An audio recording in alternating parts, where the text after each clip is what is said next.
Article 3, Bill of Rights, Section 12. Any person under investigation for the commission of an offense shall have the right to be informed of this right, to remain silent, and to have competent and independent counsel, preferably of his own choice.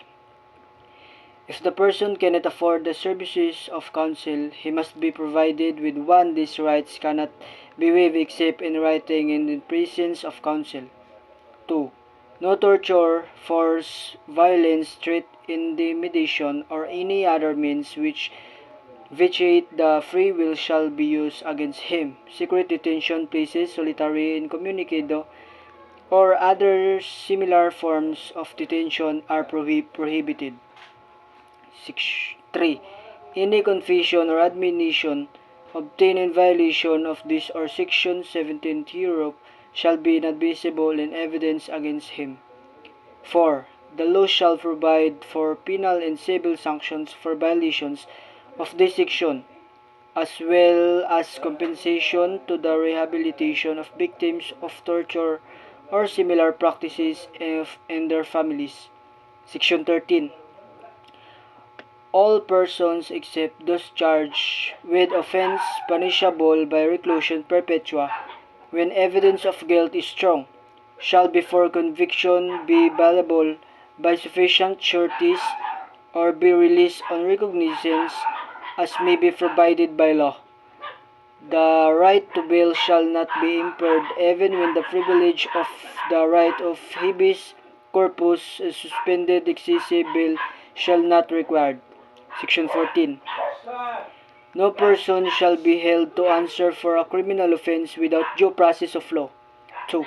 In all criminal prosecutions, the accused shall be presumed innocent until the contrary is proved, and shall enjoy the right to be heard by himself and counsel, to be informed of the nature and cause of the accusation against him, to have a good, speedy, partial, and public trial, to meet the witnesses face to face, and to have compulsory process to secure the attendance of witnesses and the productions of evidence in his behalf. However, after arraignment, trial may proceed, notwithstanding the absence of the accused, provided that he has been duly notified and this failure to appear is unjustifiable. Section 15. The privilege of the writ of habeas corpus shall not be suspended except in the cases of invasion or rebellion, when the public safety requires it. Section 16. All persons shall have the right to a speedy disposition of their cases before all judicial, quasi-judicial, or administrative bodies. Section 17. No person shall be compelled to be a witness against himself. Section 18. 1. No person shall be detained solely by reason of his political beliefs and aspirations. 2. No involuntary servitude in any form shall exist except as a punishment of a crime whereof the party shall have been duly convicted. Section 19. 1. Excessive fines shall not be imposed, nor cruel, degrading, or inhuman punishment inflicted. Neither shall death penalty be imposed unless for compelling reasons involving heinous crimes.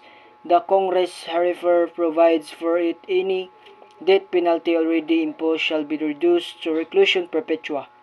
2. The employment of physical, psychological, or degrading punishment against any prisoner or detained, or the use of substandard or inadequate penal facilities under subhuman conditions shall be dealt with by law.